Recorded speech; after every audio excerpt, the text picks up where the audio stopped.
Well, I think it is certainly apparent by now that one of the things I enjoy in life is excess. I like things that are excessive. I like excessive behavior, excessive language, excessive violence. It's fun. It's interesting. It's exciting. I like it when nature is excessive. That's why I like natural disasters.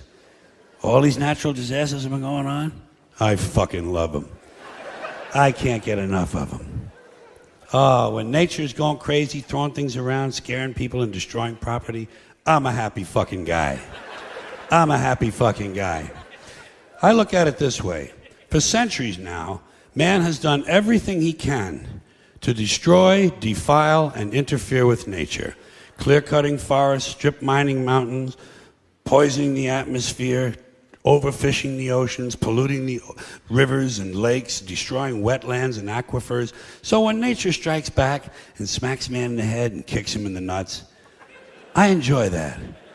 I have absolutely no sympathy for human beings whatsoever. None.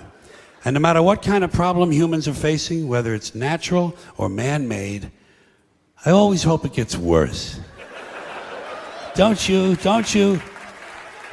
have a part of you that secretly hopes everything gets worse?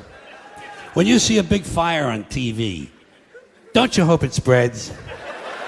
Don't you hope it gets completely out of control and burns down 6 counties? You don't root for the firemen, do you? I mean, I don't want them to get hurt or nothing, but I don't want them putting out my fire.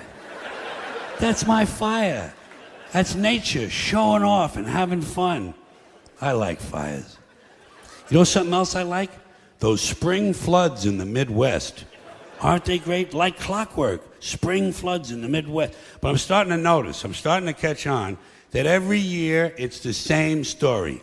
Another flood in the same place with the same people on the same river. Same fucking people! And these people do not move. They will not fucking move. They repaint, put down new carpeting and wallpaper, and they move right back into the same fucking house on the floodplain next to the river, and then they wonder why grandma's floating downstream with the parakeet on her head. 4th time. Again. 4th fucking time. There's no learning curve with these people. It's very hard to feel sorry for them. Every year. Same people. Same rowboats. Out there paddling around. Rescuing a chicken. What the fuck kind of a life is that? Well, our kids love it here. Oh, really? What do they got, gills? And while they're showing all that shit on the screen, the announcer is saying to me, "It's been raining steadily for 3 months now. The ground can't hold any more water. The river is cresting higher than it has in 2 centuries. The levees have washed away. And I just hope it keeps raining and raining and raining and raining and raining and raining and raining and raining and raining and raining and raining and raining and raining. And it rains steadily for 5 years. And then after that, for 10 years, it's cloudy. With occasional showers. And the river never returns to its natural banks. It becomes a completely new river. And the borders of 3 states have to be changed. And all the maps and atlases have to be redrawn and reprinted. And no one's couch ever completely dries out. For years and years, every time they sit down, there's always a little squish. Dan, Linda, come on in, you guys. Have a seat. Squish, squish. I like that. I'm an interesting guy. I always hope that no matter how small the original problem is, it's going to grow into bigger and bigger proportions that get completely out of control, and I'll give you a concrete example. Let's say a water main breaks in downtown Los Angeles and it floods an electrical substation, knocking out all the traffic lights and tying up the entire city, and emergency vehicles can't get through. And at the same time, one of those month-long global warming heat waves comes along, but there's no air conditioning, there's no water for sanitation, so cholera, smallpox, and dysentery break out, and thousands of people start dying in the streets. But before they die, parasites eat their brains, and they go completely fucking crazy, and they storm the hospital, but the hospital can't handle all the casualties, so these people rape all the nurses and set the hospital on fire. And the flames drive them even crazier, so they start stabbing social workers and garbage men.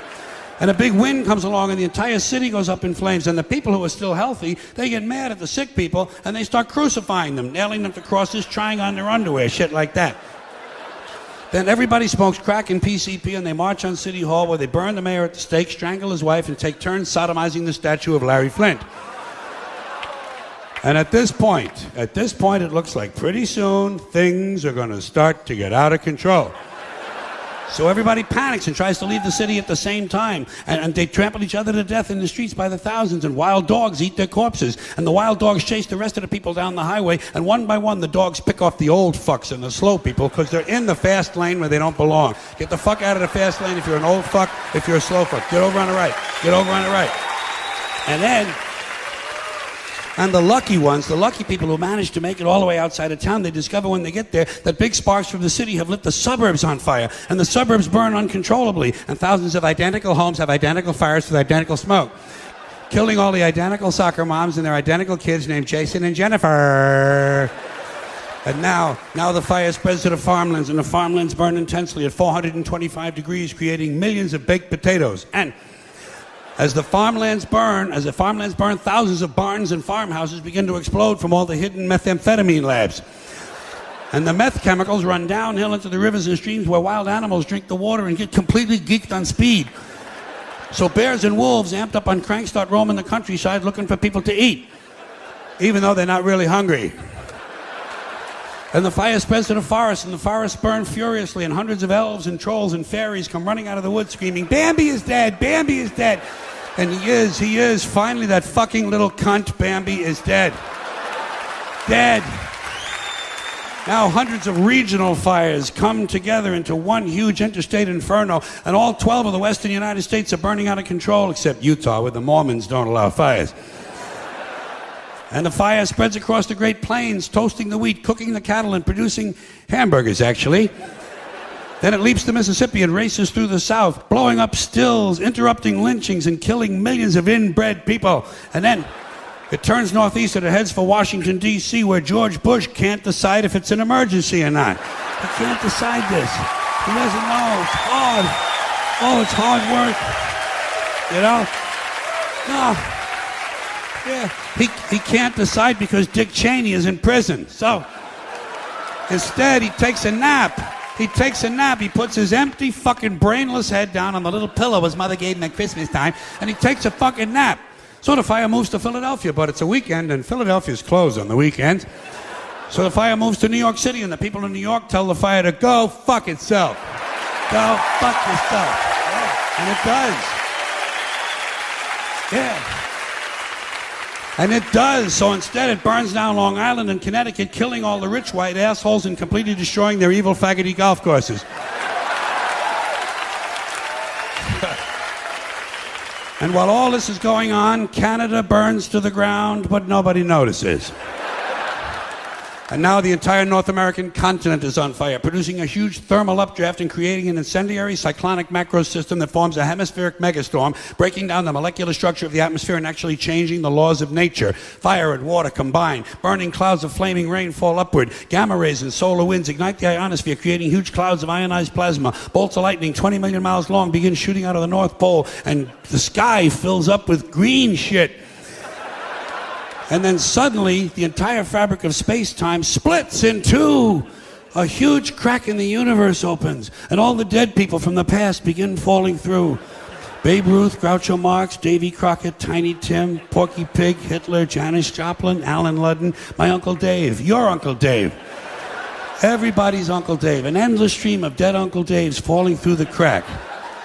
And all the dead Uncle Daves gather around a heavenly kitchen table. They light up cigarettes and they begin to talk. They talk about how they never got a break, how their parents didn't love them and their children were ungrateful. They talk about how the government screwed them out of money and they just missed out on a big job. They say the Jews own everything and the blacks get special treatment. And all the hatred and bitterness drips out of these people and forms a big pool of liquid hate.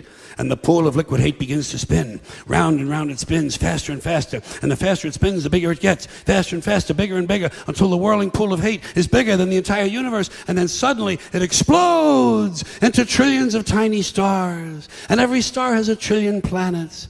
And every planet has a trillion Uncle Daves. And all the Uncle Daves have good jobs, perfect eyesight, and shoes that fit. They have great sex lives and free health care. They understand the internet. Their kids think they're cool, and they all love their neighbors.